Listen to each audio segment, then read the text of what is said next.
Hello, everyone. Leatherteen Scale here, also known as Scale, and welcome back to more Phoenix Wright Ace Attorney. Looks like we're about to go to court, if I remember. It's been a little while since I recorded. I had to take some time away from, everything and just kind of focus on myself. Nothing was wrong, but, I could just feel myself being burnt at all ends, so I need to, mix things up. Anyway. December 26th, 9:44 a.m., District Court Defendant Lobby Number 2. Poor Edgy. Karma? That's right. Manfred von Karma. He's the best prosecutor there is. Oh, I don't have to deal with Karma. There's a person named Karma. That's kind of funny, actually. It's really quite funny. He hasn't lost a case in his 40-year career. Well, where has he been?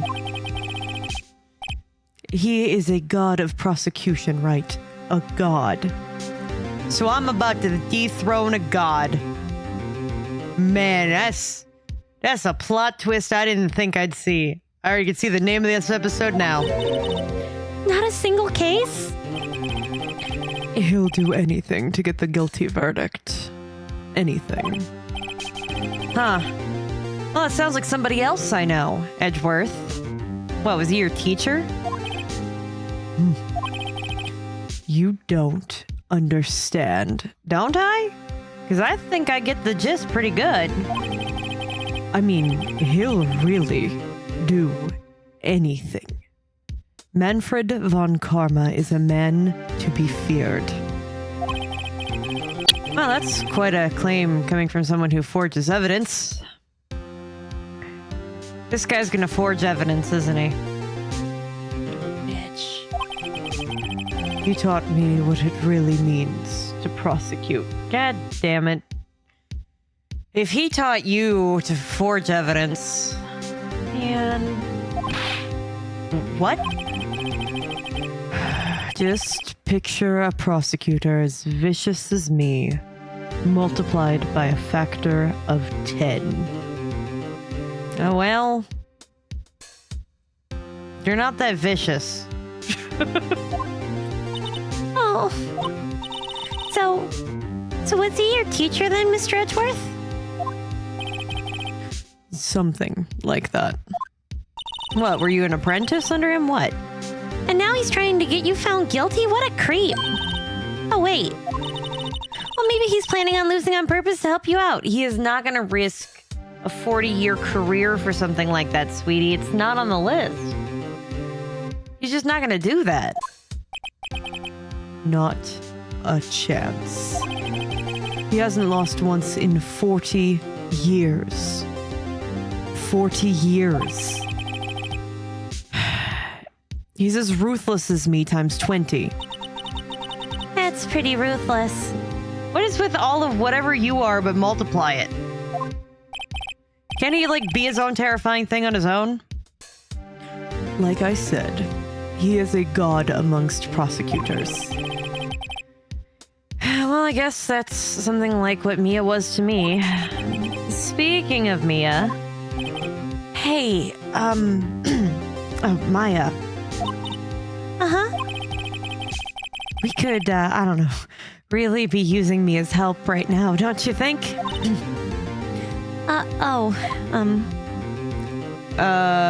Sup? I can't. I'm sorry. I tried. I really tried, but I couldn't reach. You couldn't reach? I think it's because I haven't been training. Oh, you bastard. We're gonna make you stand under several waterfalls now. My powers are weak again. Oh, bad timing. I'm really sorry. You better be up on your training. You better start getting up on it now. We can't be having this. I'll try my best. Well, I hope so. What are you whispering about? Oh, you're boned. That's what you're entirely boned. That's what we're whispering about. I'm really sorry, Edgy. You're getting locked up. It's nothing. Anyway, it's time to head in. He dropped that real quick. December 26th, 10 a.m., District Courtroom number 3. I'm sorry, does that guy look like Dracula? Court is now in session for the trial of Mr. Miles Edgeworth. The defense is ready, Your Honor. Shit. I don't have a voice ready for this guy. Can I do, like, a deep but old? Yes. Maybe? Okay, we're gonna try. If this fails, I'm sorry. Mr. Von Karma, is the prosecution ready? Fool. You seriously think that I would stand here and were not completely prepared? I think my solution is I'm just not going to move my teeth, but I'm going to do all of the rest of it. Right, my apologies. Oh god, he's even got the judge scared. We're screwed. Sorry, Edgy. Very well. Your opening statement, please. Decisive evidence. A decisive victim? A decisive witness. What else could possibly be required?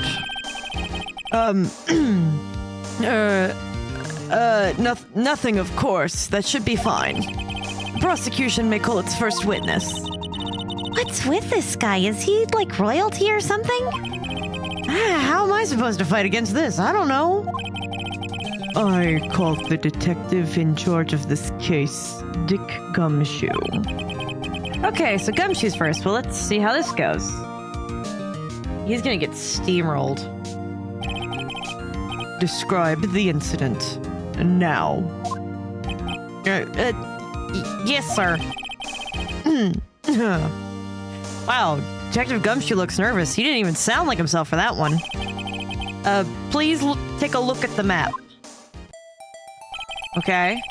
The murder happened Christmas Eve around midnight. I keep going between, like, what I expect and what I don't, like, I need to get this voice thing under control. There was one boat in the very middle of the lake. There was 2 men on the boat. Now, there happens to be a woman camping here on the edge of the lake. Around 12:10 at 12:10 a.m. she heard 2 pistol shots. Then the boat started to move. It went towards the rental shop. Okay, so 12:10 a.m. boat went towards the rental shop after the shot. Okay. Overhead map added to the court record. It's an overhead map of Gourd Lake. Testify to the court about the arrest. Now.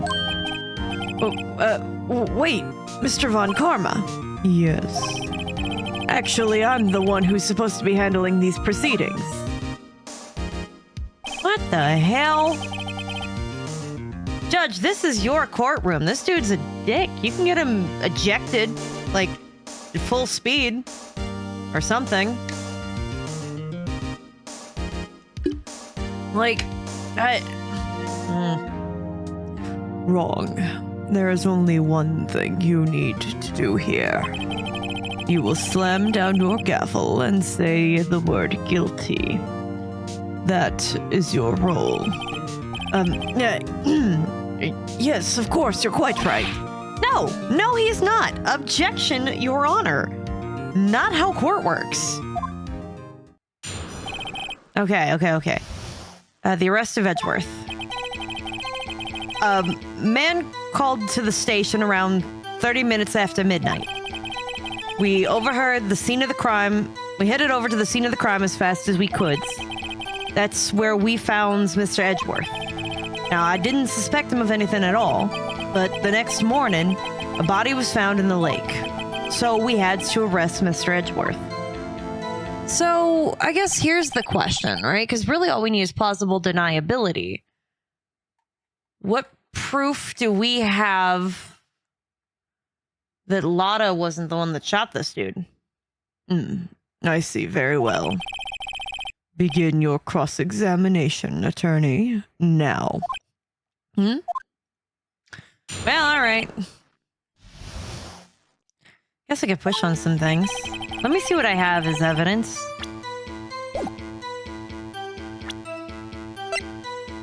Okay. Set to automatically take a picture when a loud noise is detected. Time of death, sometime on the 24th or 25th. Cause 1 bullet shot to the heart. Man, that's really vague. Photo was automatically taken at 12:15, 5 minutes after the initial...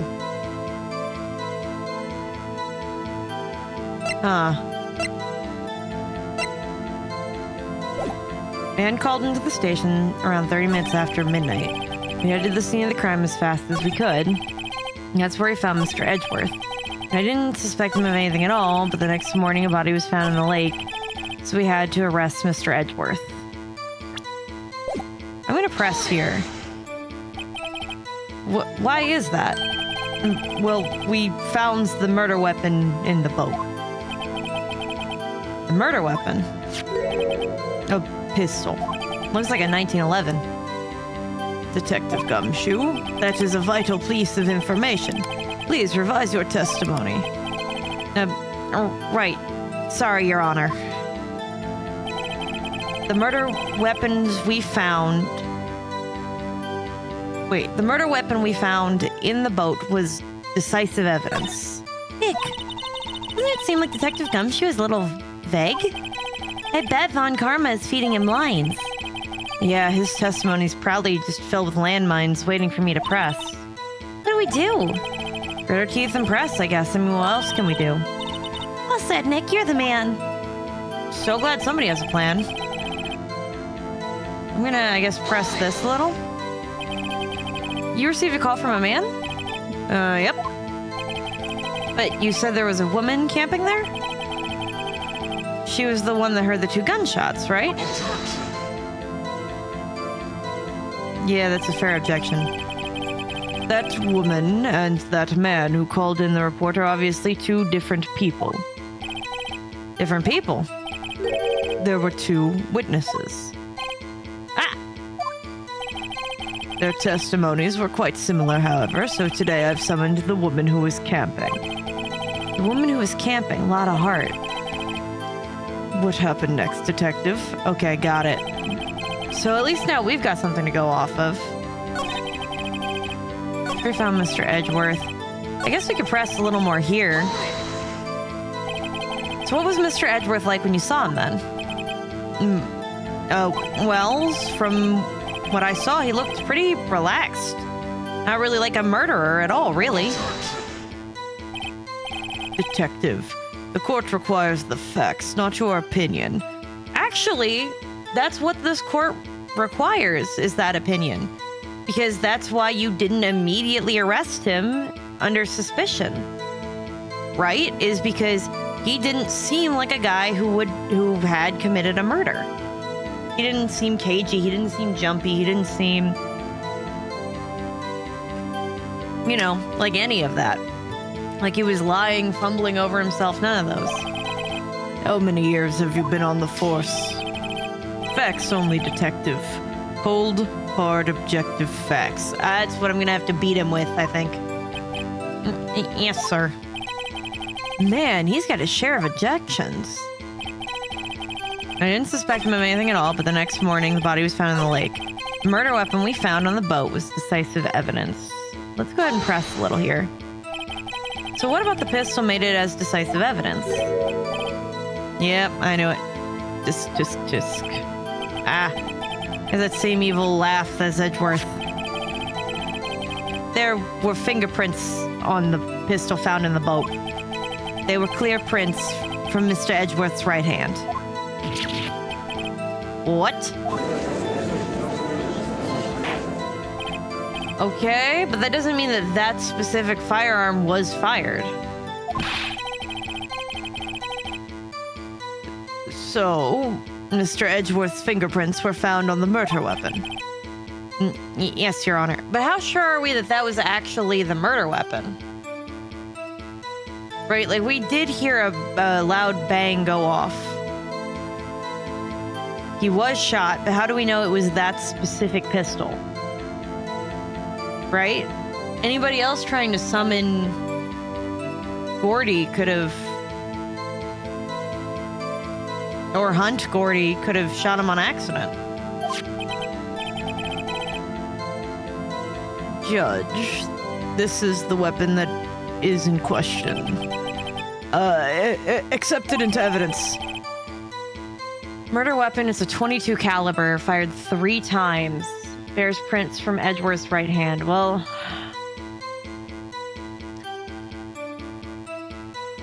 Wait a minute. Fired 3 times. Wasn't it a single gunshot wound? I mean, shooting somebody with a .22 caliber 3 times makes sense, but at close range, I think you would only need decisively 1 shot from a .22. Like if it was a 9mm, I'd be like, oh yeah, well that makes sense, like regardless. But why was it fired 3 times? In theory, it wouldn't hurt to fire a .22 3 times to take out somebody, but now that I'm telling you how to do that. But understand this, the size of the bullet is gonna matter, right? Because the smaller the bullet, the more it's gonna like bounce around up inside the body of the person being shot. The larger the bullet, the bigger the hole it's going to leave in somebody. So if your goal is, you know, to leave a big... It's like the difference between like a shotgun versus like a rifle in a lot of cases, right? Shotgun, you get like a spray of all bunches of areas, whereas a rifle, you get 1 single penetration point.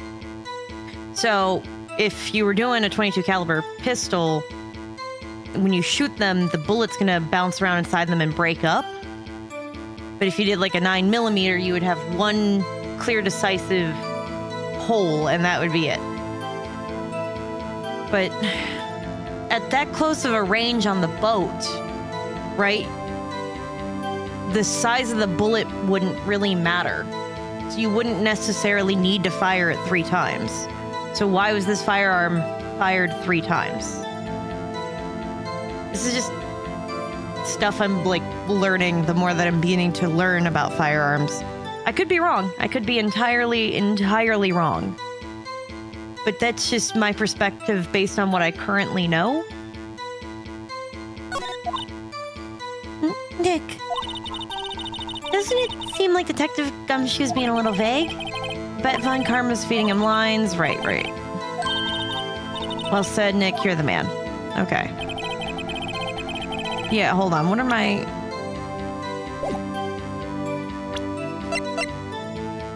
One bullet shot into the heart. Yeah. So why is it fired 3 times? What happened to the other 2 bullets? Why would you need...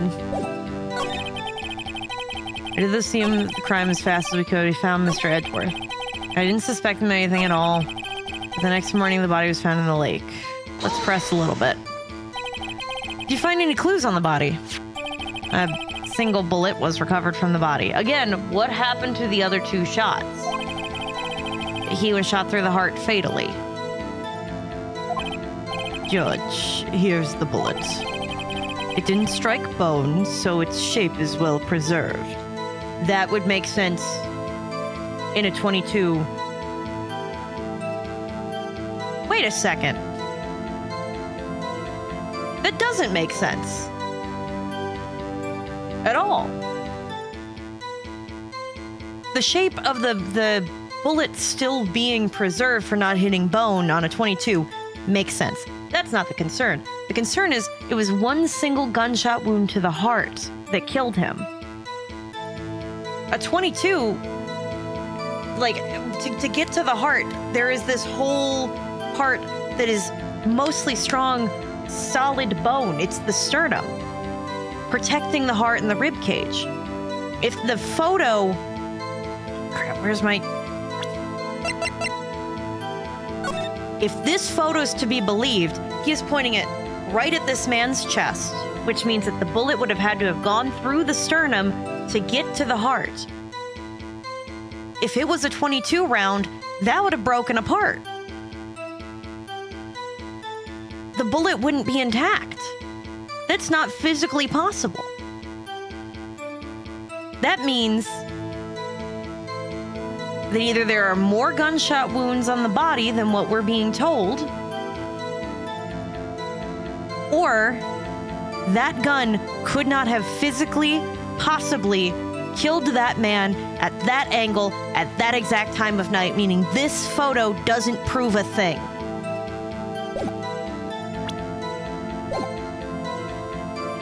Unfortunately, because this game is rated to be safe for kids, the logistics of the bullet are probably not going to be used as evidence here. If I had to take a guess. Very well, the court accepts this bullet into evidence. Yeah.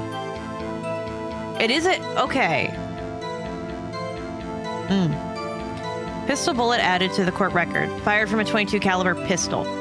How do we know it came from a pistol?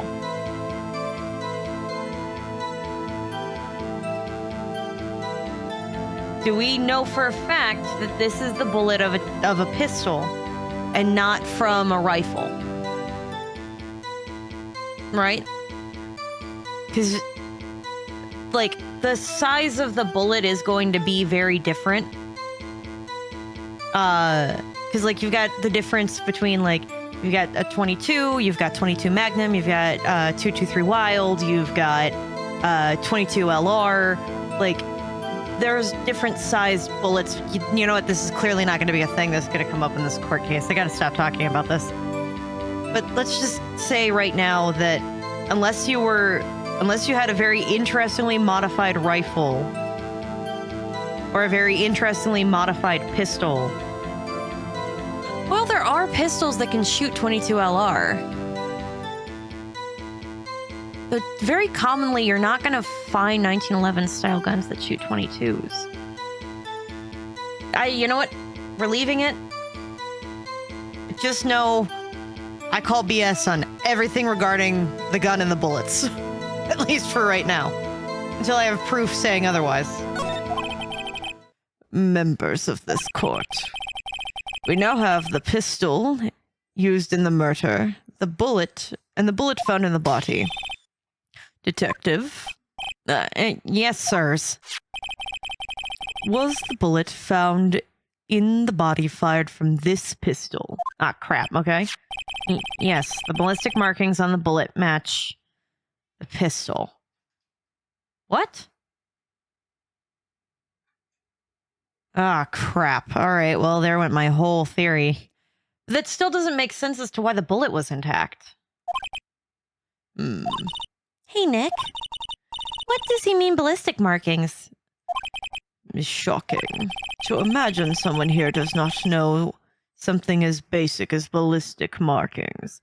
To be fair, she's a child. Shut up, you prick.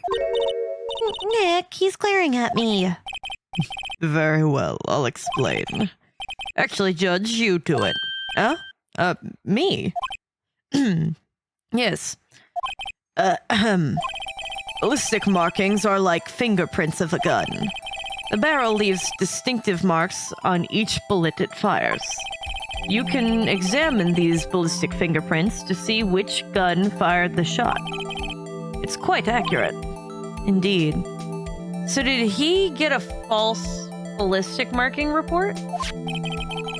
This leads to one inevitable conclusion. The bullet found in the victim's heart was without a doubt fired from this exact pistol.